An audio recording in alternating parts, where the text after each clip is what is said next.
Real de Madrid 2, Chelsea 3. Alors les potos, c'est le match retour des quarts de finale de la Ligue des Champions. Vous avez très bien compris les potos. Aujourd'hui, il s'agit de parler des quarts de finale retour de la Ligue des Champions 2022.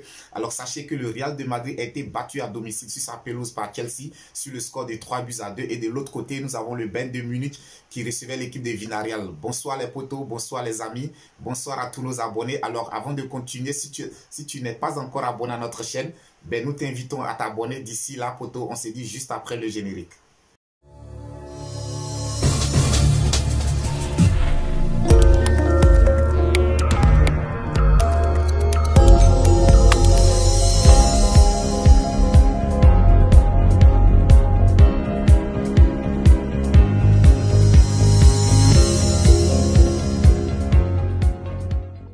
Real de Madrid, Chelsea, les potos, c'était l'affiche des matchs retour des quarts de finale de la Ligue des Champions 2022. Alors aujourd'hui, sachez que le Real de Madrid a été battu à domicile par l'équipe de Chelsea sur le score de 3-2. Alors les potos, au match aller, le Real était allé s'imposer du côté de Londres sur le score de 3-1.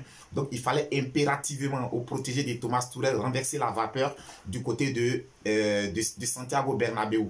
Et je dirais que ça a été vraiment très bien pensé de la part de Thomas Tuchel, parce que dès l'entame de la rencontre, on a vu une équipe de Chelsea qui a mis de l'impact physique. On a vu une équipe de Chelsea avec un bloc d'équipe vraiment bien regroupé, bien organisé, qui a tout de suite commencé à presser l'équipe du Real de Madrid. Ils ont acculé l'équipe du Real de Madrid, empêcher l'équipe du Real de Madrid de sortir de sa première moitié de terrain. Et je pense que c'était tellement joué à la perfection. À la 15e minute, Chelsea a ouvert le score. Et l'ouverture du score de la part de Chelsea, les potos, c'était vraiment mérité. Parce que pendant les 15 premières minutes, on a vu qu'une seule équipe sur le terrain et c'était l'équipe de Chelsea. Alors les potos, le Real de Madrid a subi pendant les 15 premières minutes jusqu'à ce qu'elle concède l'ouverture du score. Et je dirais que c'est à juste titre. Alors les potos, pourquoi est-ce que le Real a souffert aujourd'hui? Lorsque nous regardons la configuration de l'équipe du Real de Madrid, nous voyons qu'en défense, au niveau de l'axe central, il y avait une absence de taille, celle de Militao. On connaît tous l'impact physique de Militao, on connaît tous l'importance de Militao au sein de la défense centrale du Real de Madrid.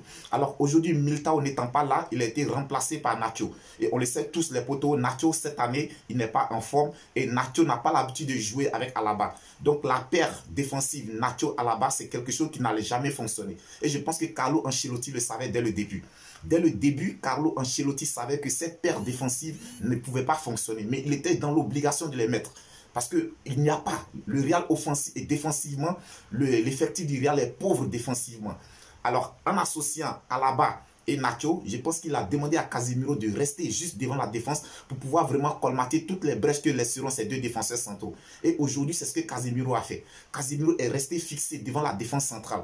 Il a vraiment ramassé toutes les balles qui traînaient devant la défense centrale. Je pense que Casemiro a battu un très gros match aujourd'hui, les potos. Lorsque nous regardons le match aujourd'hui de Casemiro, je dirais que vraiment Casemiro aujourd'hui a empêché à l'équipe du Real de Madrid en première mi-temps d'encaisser plus d'un but. C'est vrai que peut-être que tout de suite, quand nous regardons, nous ne voyons pas l'impact, l'importance de Casemiro. Mais dans le système défensif d'aujourd'hui, où Casemiro devait rester devant la défense centrale, se jouer la sentinelle, c'est-à-dire ramasser toutes les balles qui traînent, mettre le pied au dernier moment quand il le faut. Grâce à Casemiro, aujourd'hui, je dirais que la défense du Real a pu tenir. Et je salue vraiment le boulot de Casemiro.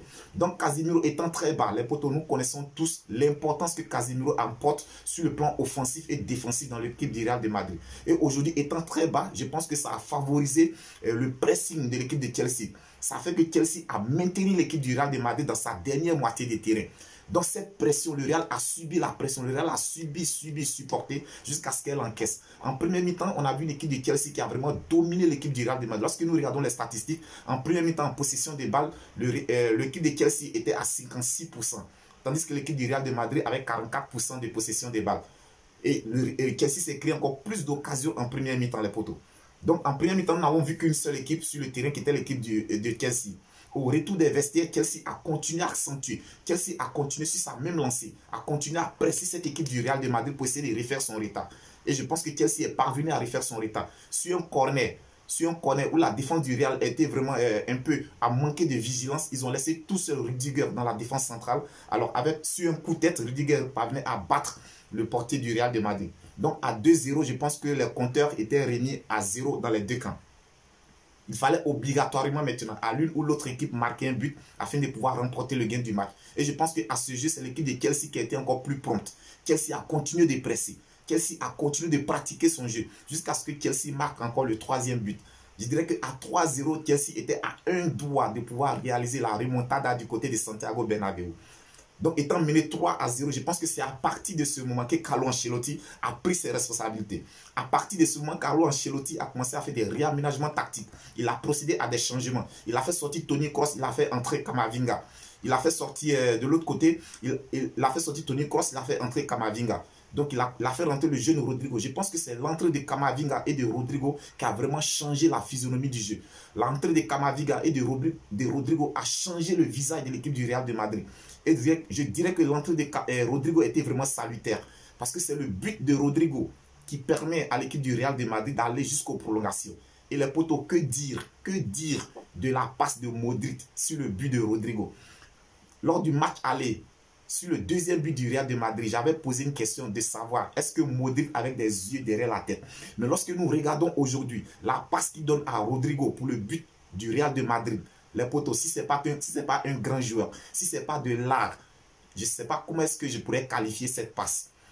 Modric aujourd'hui, il nous sort un match XXL. Je me demande, Modric, il a combien de poumons? À son âge, jouer de la sorte à un tel rythme pendant 120 minutes. Je te salue. Chapeau à toi, Modric. Chapeau. Donc, les potos, je dirais aujourd'hui, grâce à la classe, à la masterclass de Modric, à une passe, vraiment une passe, je ne sais pas comment qualifier cette passe. Alors, il parvient à délivrer un caviar à Rodrigo qui ne se fait même pas pardonner pour pouvoir battre le portier de Chelsea. Rodrigo permet au Real de Madrid de pouvoir atteindre les prolongations. Je pense que pendant les prolongations, le Real s'est montré encore plus efficace, les poteaux. J'avais déjà souligné cette erreur défensive lors du match aller. Je ne sais pas comment est-ce qu'un joueur de la trempe de Karim Benzema, on peut le laisser tout seul au cœur de la défense centrale. Et je pense que cette erreur, la défense centrale de Chelsea l'avait déjà faite au match aller. Ça leur a coûté 2 buts. Ben, ils ont encore récidivé. Karim Benzema, les poteaux, peut-être que l'équipe de Chelsea ne connaît pas qui on appelle Karim Benzema. Mais Karim Benzema, c'est un joueur où il ne faut pas commettre la moindre erreur. C'est-à-dire quand tu joues contre Karim Benzema, durant les 90 minutes, tu dois rester concentré. Et aujourd'hui, c'est l'erreur qu'a faite la défense centrale de Chelsea. La moindre erreur leur a coûté très très cher. Karim Benzema, Karim Goal, aujourd'hui permet encore au Real de Madrid de pouvoir éliminer l'équipe de Chelsea. Donc, à noter la défaite du Real de Madrid à domicile qui a été battue par l'équipe de Chelsea sur le score de 3-2. Mais c'est le Real qui se qualifie vu qu'au match aller, les Madrilènes étaient allés s'imposer du côté de Londres sur le score de 3-1. Donc le Real de Madrid accède aux demi-finales. Et dans l'autre rencontre, les poteaux, on avait le Bayern de Munich qui recevait l'équipe de Villarreal. Alors il y a eu match nul entre les deux formations, un but partout. Mais à retenir que lors du match aller, Villarreal avait battu l'équipe du Bayern sur le score de 1-0. Donc je dirais que c'est la première grosse surprise de ces quarts de finale, les poteaux. Depuis plus de 20 ans, je dirais même depuis plus de 15 ans, l'équipe de Villarreal n'avait jamais accédé aux demi-finales de la Ligue des Champions. Ben là, c'est chose faite. Le sous-marin jaune sera présent lors des demi-finales de la Ligue des Champions 2022. Les poteaux, suite et fin des matchs retour des quarts de finale, ce sera pour demain mercredi. Et à cet effet, nous avons l'équipe de Liverpool qui reçoit l'équipe de Benfica. Au match aller, Liverpool était allé s'imposer du côté sur la pelouse du Benfica sur le score de 3-1. Et nous avons également l'Atlético de Madrid qui reçoit l'équipe de Manchester City. Au match aller, Manchester City s'était imposé sur le score de 1-0 du côté de Londres. Donc les potos, je vous invite à suivre toutes ces rencontres. Ce sera pour demain sur le coup de 19 h. Potos, pour terminer la vidéo, vraiment je vous souhaite de passer une agréable soirée. Si tu n'es pas encore abonné à notre chaîne, abonnez-vous, abonnez-vous, abonnez-vous. Partagez, likez, commentez. Viking Débrief Connaisseur connaît. C'est la chaîne de tous les amoureux du football. D'ici là, portez-vous bien, que Dieu vous protège. On se dit à très très bientôt pour un autre débrief.